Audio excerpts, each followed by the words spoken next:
ভারতে পলাতক মানবতাবিরোধী অপরাধে মৃত্যুদণ্ডপ্রাপ্ত ফ্যাসিস্ট হাসিনাকে নয়াদিল্লিতে গণমাধ্যমে সরাসরি মতবিনিময়ের সুযোগ দেওয়ায় তীব্র ক্ষোভ ও গভীর উদ্বেগ প্রকাশ করেছে বাংলাদেশের পররাষ্ট্র মন্ত্রণালয়। গতকাল বুধবার বিবৃতিতে মন্ত্রণালয় জানায়, ওই অনুষ্ঠানে হাসিনা ও তার সহযোগীরা বাংলাদেশ রাষ্ট্র ও জনগণের বিরুদ্ধে বিষোদাগারমূলক বক্তব্য দিয়েছেন, যা অত্যন্ত নিন্দনীয়।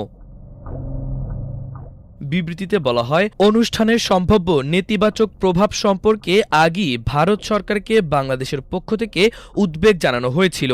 তা সত্ত্বেও এ ধরনের আয়োজনের অনুমতি দেওয়া হয়েছে, যা ঢাকা গভীর দুঃখের সঙ্গে লক্ষ্য করেছে।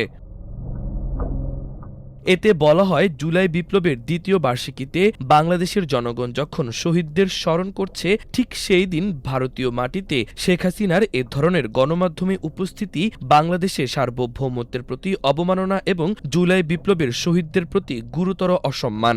বিবৃতিতে আরও বলা হয়, জাতিসংঘ কর্তৃক স্বীকৃত ও প্রতিষ্ঠিত সত্য ২০২৪ সালের জুলাই আগস্টে শিশুসহ নিরীহ বেসামরিক নাগরিকদের ওপর সংঘটিত নৃশংস হত্যাকাণ্ড অস্বীকার করে শেখ হাসিনা ও তার সহযোগীরা ইতিহাসের গতিপথ উল্টে দেওয়ার ব্যর্থ চেষ্টা করছেন। তবে বাংলাদেশের জনগণ অতীতের মতো এবারও এমন প্রচেষ্টা প্রত্যাখ্যান করেছে এবং ভবিষ্যতেও তা করবে। পররাষ্ট্র মন্ত্রণালয় জানায়, জুলাই বিপ্লবের চেতনাকে ধারণ করে বাংলাদেশের জনগণ দৃঢ়ভাবে অঙ্গীকারবদ্ধ যে দেশ আর কখনো ফ্যাসিবাদের অন্ধকারে ফিরে যাবে না এবং বাংলাদেশ কখনোই অন্য কোনো রাষ্ট্রের অধীনস্থ রাষ্ট্রে পরিণত হবে না। একই সঙ্গে বিবৃতিতে বলা হয়, দণ্ডপ্রাপ্ত হাসিনা ও তার সহযোগীদের বাংলাদেশের রাজনৈতিক অঙ্গনে আর কোনো স্থান নেই। বাংলাদেশ ভারত সম্পর্ক প্রসঙ্গে বিবৃতিতে বলা হয়, সার্বভৌম সমতা, পারস্পরিক শ্রদ্ধা, একে অপরের অভ্যন্তরীণ বিষয়ে হস্তক্ষেপ না করা এবং জাতীয় মর্যাদার ভিত্তিতে ভারতের সঙ্গে গঠনমূলক, পারস্পরিক লাভজনক ও ভবিষ্যৎমুখী সম্পর্ক বজায় রাখতে চায় বাংলাদেশ।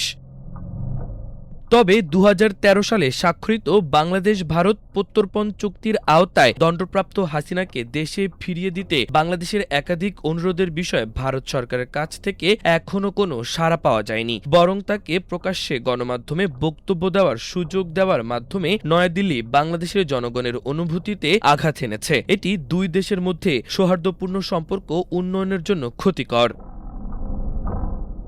দিল্লিকে ঢাকার এমন কঠোর বার্তা দিয়ে দেশজুড়ে প্রশংসায় ভাসছে সরকার। এ নিয়ে গত রাত থেকে নানা পোস্টে ভরে গেছে সোশ্যাল মিডিয়া। আলাউদ্দিন আদর নামে একজন ফেসবুক পোস্টে লিখেছেন, পররাষ্ট্র মন্ত্রণালয়কে অনেক ধন্যবাদ। সম্ভবত বর্ষা বিপ্লবের পর থেকে এমন সাহসী যুক্তিযুক্ত কড়া বিবৃতি পাচ্ছি। এখন সত্যি স্বাধীন দেশের নাগরিক মনে হচ্ছে নিজেকে।